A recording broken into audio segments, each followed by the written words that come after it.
Hello, I'm Nancy Murray. Welcome to the Arabic Hour. I am very pleased to be here with two sisters from the West Bank city of Hebron, in the neighborhood of Hebron, not exactly from the city itself. We have the older sister is Laila Hasan.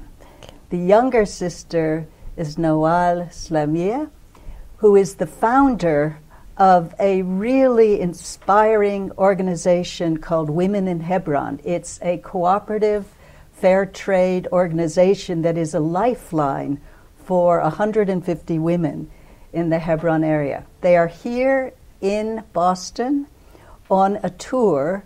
I believe it's your first time here, Laila, is that correct? Yes, my first time. It's your first time, but you've been here 5 times. This is number 5. 5 times, okay.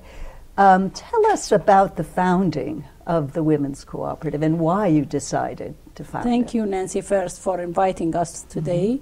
I'm happy to be here to speak about Women in Hebron and how we founded this organization. First of all, my name is Nawal Slemiah. I am from Idna village, originally from a village called Der Samit, where Laila and me was born, both of us. The idea from Women in Hebron, it was just to find work from home. When I was with 2 kids at home, no work, no job, nothing to do. So I was thinking about something to do, something I knew. Came up to my mind is the embroidery, which is very traditional in Palestine. It's the heritage of Palestine. And I knew how to do it myself when I was very little. My mother and my sister Laila, they taught me both how to do embroidery. And I had lots of embroidery in my house when I got married. So I started doing design myself. From little money I had, my mother, my sister Laila, she gave me thread. And I used that thread, I used that material they gave me to do the designs I wanted to do. For 3 years I had a lot. Then I started just my idea with other women in the village. For 1 year in the village we had a shop. Then we faced the problem that we can't sell our products there.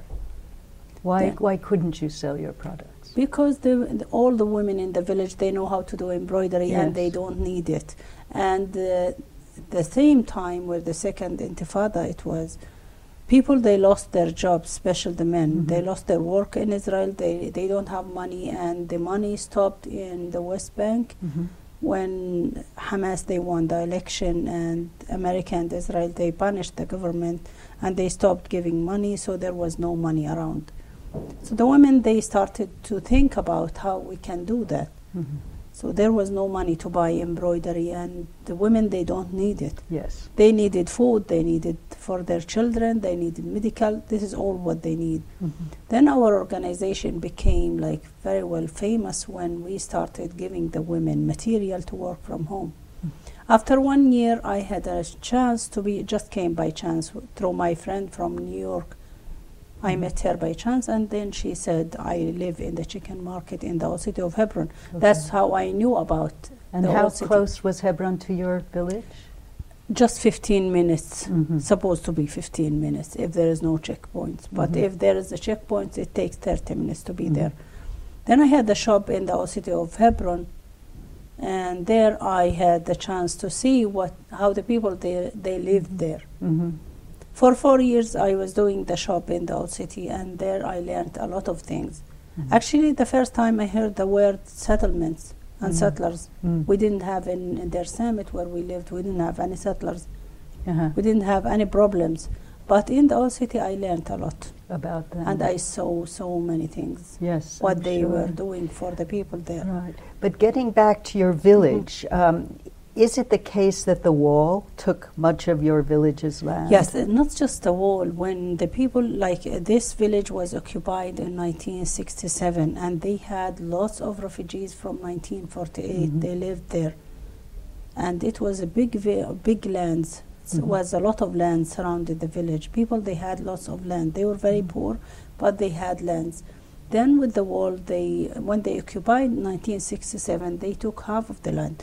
Then when they start building the wall, they cut the lands. So what happened to agriculture? for the Nothing. village. There is no agriculture. Just few pieces of land left for agriculture. People, even people, they are building houses.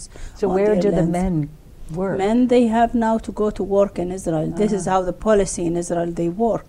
Mm-hmm. They cut the land, they took the land, they took everything, so the men, they don't have anything to do. Even if they have a little jobs in the government, that the money is not enough. So they leave their jobs and they go to work in Israel because there they give money. Mm-hmm. But that must be very difficult, having Very to get difficult, through and you have to go checkpoints. and see the borders when thousands of workers, they start going 1 o'clock in the morning until 7 to enter the borders. And when do and- they return? Like start from 4 to 6. Gosh, what a life. That makes the life very hard for the workers to get this money. That's from this point, the women, we start thinking about something we can help those men or the women, they can help their families from getting embroidery and sell the embroidery and come back to them. We're a big number of women. 150 is a big number. It certainly is. And if we accept every day, we will be thousands of women because those women, they do money. The little money they do, I know it's not enough, but it's good to help. Now, I Just to help. understand that you, Laila, were the first and maybe the only woman shopkeeper in Hebron, in the old souk, because you were basically selling the products. Is that correct? From the Yes, cooperative? I'm the only shopkeepers in the souk. The only female. woman? The only Really? women, Yeah, the the only woman at the souk. So what was that like? It's hard for me for both sides, to be clear with you. With Palestinian, with my side and the Israeli side, and I never faces the problems or to be with to see the army in the city during the street and the settlers. I never seen something like this in our village. It's very difficult to face them face to face. It's very difficult to control yourself when you saw them. They treating very bad the people, and they bothering the people even just when they walk, and they destroyed the life for people. They put them in prison. You never believe until you can just spend one night in Hebron, or you can have big tour in Hebron, and you can see the reality of the life, how it's very hard for Palestinians to live in H2, and H2 it's mean under Israeli control. You will be 24 hours, and you don't have a chance even to go to the mosque. You have to cross checkpoint to be there. They have to check you. They have to stop you. They bothering you a lot, and they want people in the old city to leave. I hope more groups, people they come like groups to spend one night or 2 nights in Hebron to see how's the life there, how's people they can living under pressure, how's people they are living in prison and they don't have any choice, or they don't. It's not their decision. It's just any agreement by PA and by Arafat. To be clear with you, when Hebron it's divided for H1 and H2, he thought Arafat in that time they will give back the rest of the city, but until now they took more and more. And our shop, it's under exactly under settlement, and my house in the old city, because I moved from my village to be in front of the shop from the checkpoints, and from the time it's take me to go and come back. And my house is very close to the school, Israeli school, and my shop it's under settlement, and I'm in the street, and you never can imagine until you can see by your eyes how's the life Yes. there. I and how it's very remember difficult. they're throwing garbage from the settlement house down onto the market, and do you experience that? Yeah, they are the garbage. Maybe you can say it's normal. They are educated like this, but you don't believe when they have the tour what they are talking about. Always they mention in Hebron it's the mother of Israel, and this is our land, and we will grow up from here. And Arab, they have to go to Arab countries, or Muslims. They said Muslims, they have to go to Muslim countries. They don't have the right to be here. They are fighting you even with talking, even during the settlers tour. And there are around 500 settlers who is living in the old city. but they are protected by 2,000 soldiers. And the other settlement, it's in front of the Ibrahimi Mosque. It's a very big one. It's around 7,000 people who is there, and also go to... This is Kiryat Arba. Yeah, Kiryat Arba. Where is Baruch Goldstein? He buried there. The one he did the massacre for the Ibrahimi. He killed 29 yes, people. Yes, he killed 29 people in Ramadan during the prayer time in the morning. Also, Hebron, also we go back to the mosque. The mosque, it's divided. This is what happened for Al-Aqsa. They try to do the same, but people, they stopped them in Jerusalem, but in Hebron they closed the area because for 7 months, and nobody can do anything. Even their houses, they cannot go to their houses. It's very big difference from Jerusalem and Hebron. Hebron, they closed the whole area for 7 months. They closed by gate. Nobody can go even to pray at the mosque. And after they did the divide, and nobody can go back. Just half for Muslim, half for. They say now. They said it's synagogue now, but it's never can be like this. And Abraham, he never been Jewish, and Abraham is all our fathers. And I can say we are not fighting them for their religion. We are fighting in the occupation. Yeah. And what also I can say, nobody has to compare between us and between the Israelis, because we are under occupation, and they occupied us, and we can accept them to be neighbors, not to be occupied to us. This is the problem.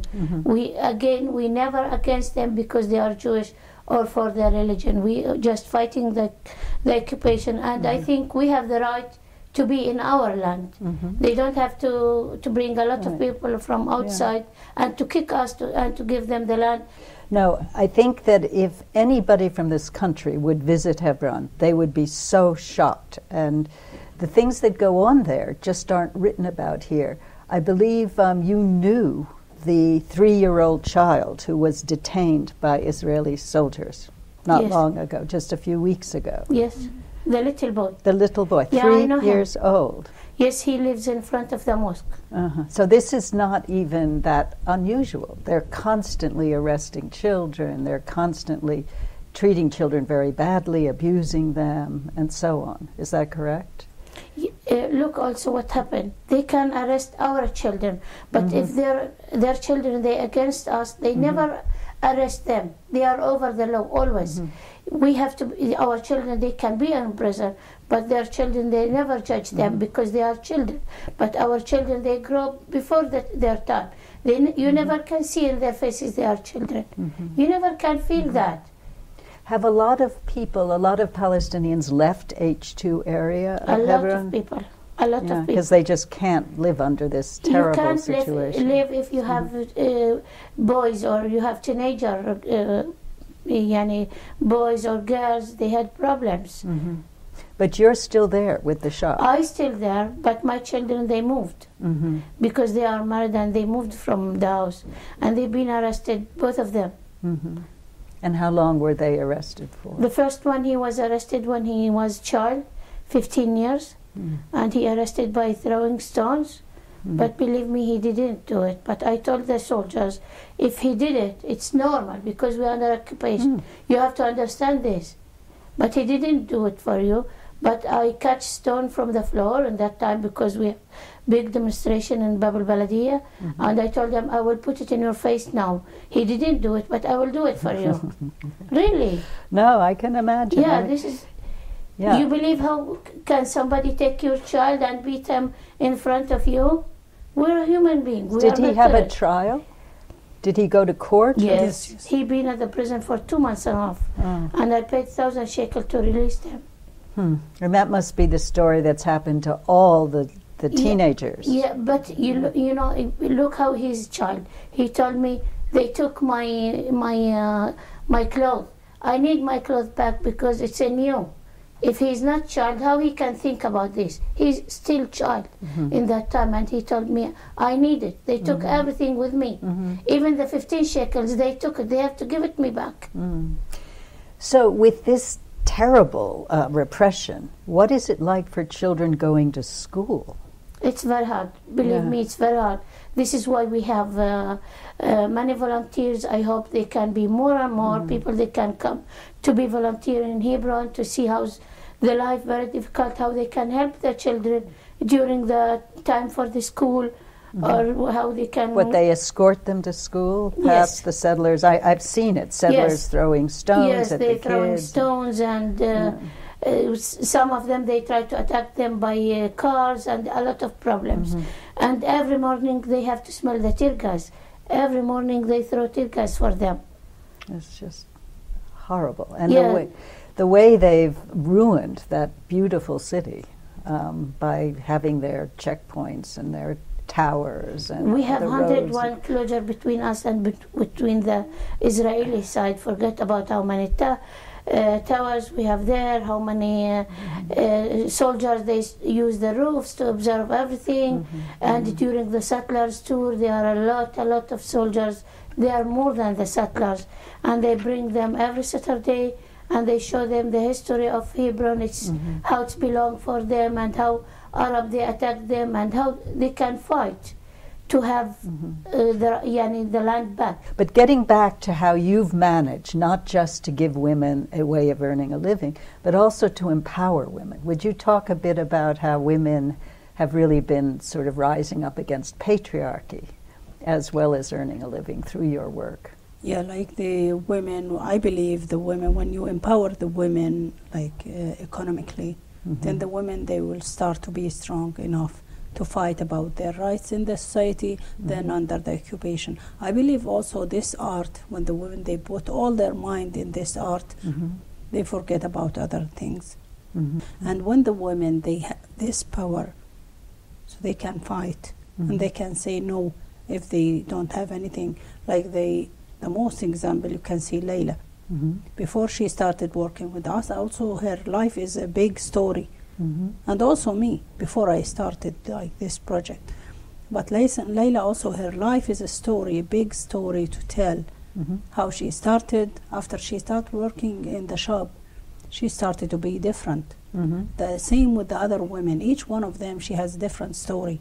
And every year when we do report with the women how this cooperative affect your life, they always say we are different than before, totally different. When we get this money, we feel strong enough to fight. It's not just the money, it's empowering them and their families and in the society. I can say my university, it's the shop. My heart, the shop, it's in my heart. I never, even I'm sitting with you, I'm looking for the shop always. I'm looking in the street. Remind me, where are you? You should. People, they need you there. People, they missing you there. You have to go back.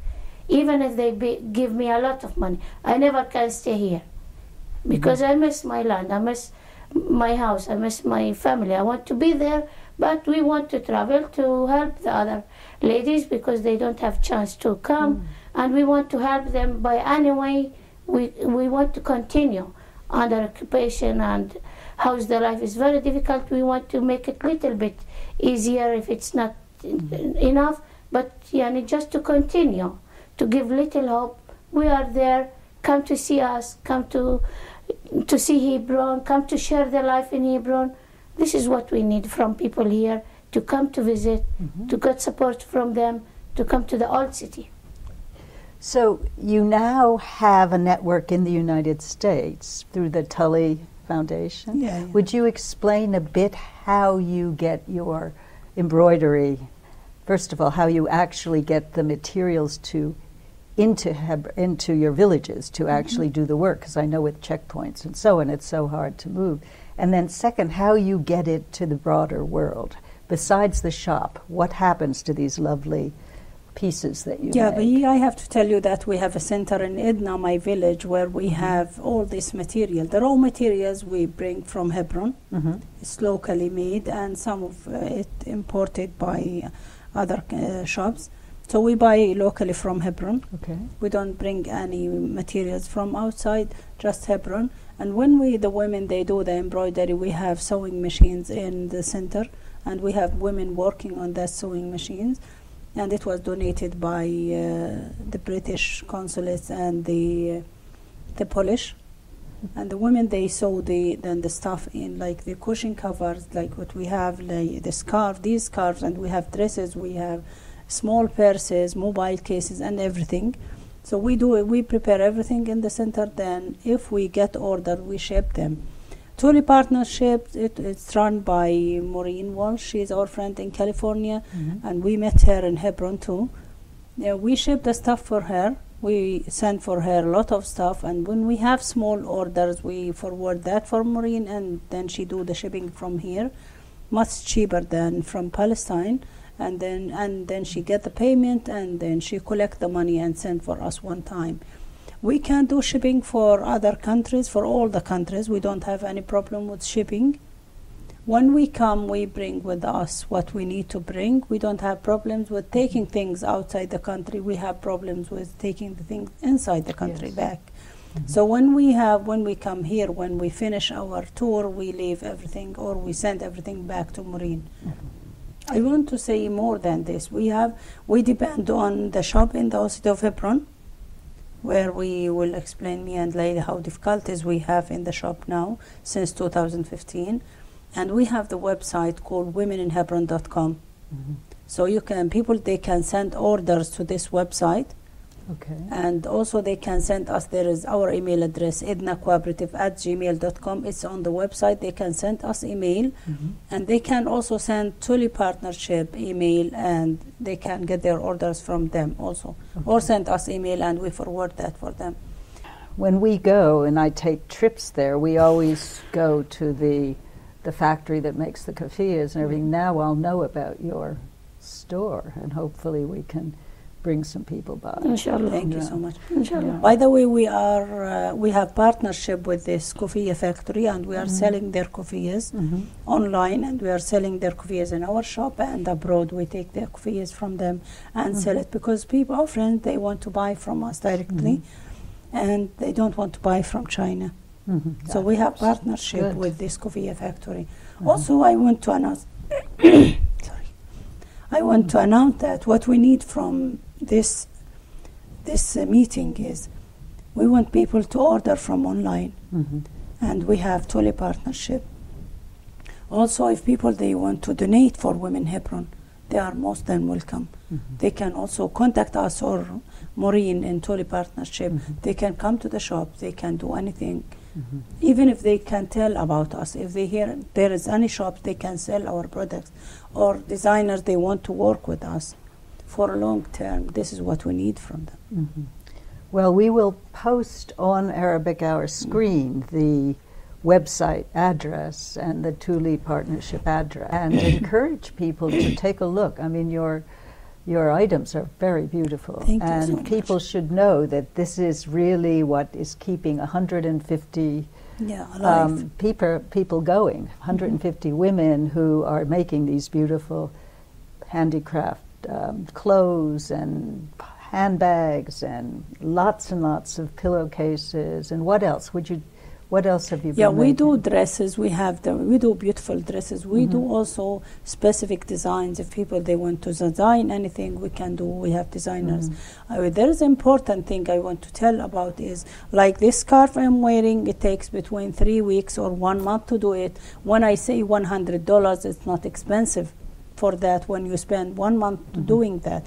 Like for example, this pillowcase you see here, it takes between 2 weeks and 3 weeks, or 3 weeks to do it. It depends on the woman, how much time she has. There was a film that was made recently. It was shown at the Boston Palestinian Film Festival about a group of women embroidering, and I had no idea how it was done.